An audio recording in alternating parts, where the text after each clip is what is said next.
Madam చెప్పండి, అసలు నిజంగా చాలా బాధాకరమైన విషయం. నిజంగా మీరు అంటే ఎక్స్పెక్ట్ చేసి ఉంటారు ఇలా అవుతుందని. చల్లని ప్రదేశం ఎంజాయ్ చేద్దాం అని చెప్పి వెళ్ళారు. ఏం చెప్తారు మీరు? నిజంగా కాశ్మీర్ వెళ్ళడం అనేది చాలా మంచి ప్లేస్ అండి. చూడటానికైతే దేశం తాలూకు గొప్పతనం అంతా మన దేశ సరిహద్దుల్లో ఏ రకంగా ఉందన్నది అక్కడికి వెళ్ళి చూడగలిగామండి. పోలీసులు బలగాలు అన్నీ చాలా చక్కగా ఉన్నాయండి. అన్ని దగ్గరలో కాపలా చాలా బాగుంది. మా ప్రయాణం అంతా కూడా చాలా బాగా జరిగిందండి. 18వ తారీఖు నుండి మేము టూర్లో ఉన్నామండి. ప్రయాణం అంతా చాలా చక్కగా జరిగింది. ఎక్కడ ఎలాంటివి ఆటంకాలు లేవండి. ఎక్కడికక్కడ పోలీసులు ఆపుతున్నారు, అడుగుతున్నారు, ప్రతి ఒక్కళ్ళ ఐడీలు చూస్తున్నారు, పంపిస్తున్నారండి. ప్రతి దగ్గర చాలా బాగా ఉన్న గవర్నమెంటు ఒక్క పెహల్గాంలో ఆ మినీ స్విట్జర్లాండ్ దగ్గర మాత్రం ఎందుకు అంత నిర్లక్ష్యంగా ఉన్నారు? ఏంటి జరుగుతుంది అక్కడ? అంటే అక్కడికి ఎవరు రారనుకున్నారా ఏంటనుకున్నారా? మాకు అది అర్థం కావటం లేదండి. అది ఎవరు ఊహించమండి అలాంటిది. ఎందుకంటే మా ముందు వెళ్ళిన వాళ్ళు, మేము ఎక్కుతుంటే దిగుతున్న వాళ్ళు అందరూ అనుకొని వస్తున్నారండి. సూపర్గా ఉందండి, వెళ్ళండి చక్కగాను అన్నారండి. మౌలి గారు కూడా మాతో పాటు అక్కడ దృశ్యాలన్నీ చూడాలని చెప్పి ఒక ఫోటోగ్రాఫర్ని కూడా మాతో పాటు తీసుకొచ్చారండి. ఫోటోషూట్ కూడా పెట్టారండి అక్కడ. ప్లాన్ చేసిందే మౌలి గారండి. మొత్తం అంతా ఆయనే ప్లాన్ చేశారు. ఏ ప్లేసులకు వెళ్ళాలి, ఏంటి చేయాలి అన్నీ ట్రావెల్ వాళ్ళతో మాట్లాడి మమ్మల్ని అందరినీ ఎంకరేజ్ చేస్తూ, మనం ఇంకా లేట్ చేస్తే ఈ ప్లేసులు తిరగలేమని చెప్పి చాలా ఎక్కువ మమ్మల్ని ఎంకరేజ్ చేశారండి. ఎంకరేజ్ చేసిన ఆయనకి ఇలా జరగడం నిజంగా చాలా బాధగా ఉందండి. ఆయనకి ఇలాంటి ఘటన జరగడం అనేది తేరుకోలేమండి. జన్మలో ఇలాంటిది అసలు జరగకూడదండి. ఇలాంటి దుర్ఘటన జరగడం అనేది చాలా బాధగా ఉందండి. మొన్న జరిగిన ఆ సందర్భంలో మీరు అప్పుడు ఎక్కడున్నారు? మీకు ఎలా తెలిసింది ఇలా దాడి జరుగుతుందని? మేము ఆ మినీ స్విట్జర్లాండ్లోనే ఉన్నామండి. ఇంకా అక్కడే ఉన్నాము. మేము టాయిలెట్స్ కానీ పక్కకు రావడం వల్ల ఇమ్మీడియట్ అటాక్ మా మీద జరగలేదండి. ఫస్ట్ అటాక్ అక్కడ స్టార్ట్ అయింది. ఆ గన్ను చప్పుడు వినబడంగానే అందరం బాత్రూమ్ వెనక్కి వచ్చి దాక్కున్నామండి. దాక్కున్న 2 నిమిషాల్లోనే వాడు మా వైపు రావడం కనిపించిందండి. ఈయన అన్నారు, మీరు వెంటనే తప్పించుకోవాలి, మనం అంటే పారిపోవాలి ఇక్కడి నుంచి అన్నారు. వేరే దారి లేదు. అది ఏ దారి కనబడిందో ఆ ముందున్న అబ్బాయి పరిగెడితే ఆ దారిలో అందరం పరిగెట్టామండి. గుప్పిటి కాదండి, జారిపోయాయండి. ఇంక ప్రాణాలు పోయాయనే అనుకున్నామండి.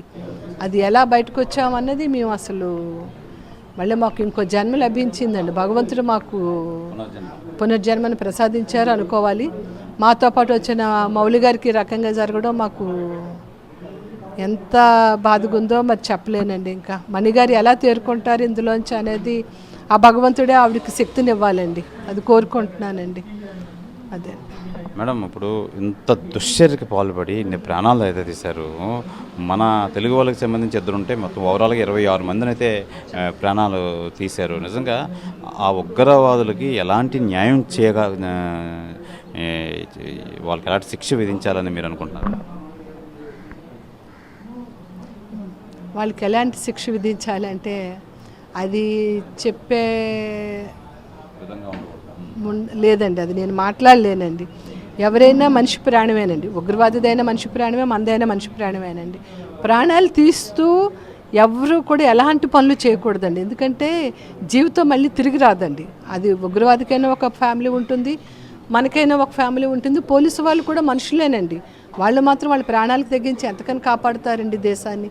అలాగే గవర్నమెంట్ మాత్రం ఏం చేస్తుందండి, ప్రతి ఒక్కరిలోనే మార్పు రావాలండి. ఆయుధం లేని దేశం కావాలని ప్రతి ఒక్కరి కోరిక అండి. మనస్ఫూర్తిగా కనీసం పిల్లలకైనా అలాంటి ఒక ప్రపంచం లభించాలని కోరుకుంటున్నామండి. గవర్నమెంట్ ఈ విషయంలో మాత్రం మంచి చర్యలు తీసుకోవాలండి.